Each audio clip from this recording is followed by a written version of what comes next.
ده اليوم الاول من استلام شقه جديده وموقع جديد في المانيال. ده كوبري المانيال، وتمشينا شويه على الكوبري. بصراحه منظر النيل تحفه في الوقت ده. تعالوا نسمع مهندس رضوان ونشوفه رايح على فين. رايح تعمل ايه دلوقتي؟ اليوم الكام؟ اول يوم. اول يوم؟ اول يوم. بس خير.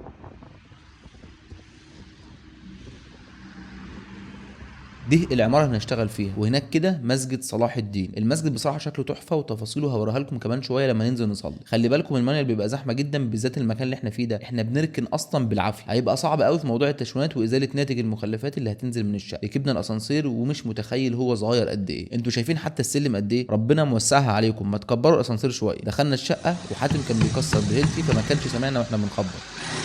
ده شكل المدخل والريسبشن، وابتدينا طبعا في اعمال التكسير بعد ما شلنا كل الابواب والشبابيك واطقم الحمامات والصحي. في كاميرا هنا متخلفه جدا في نص الريسبشن ومكبرينها قوي بالجبس، سقوطها اصلا مش معدي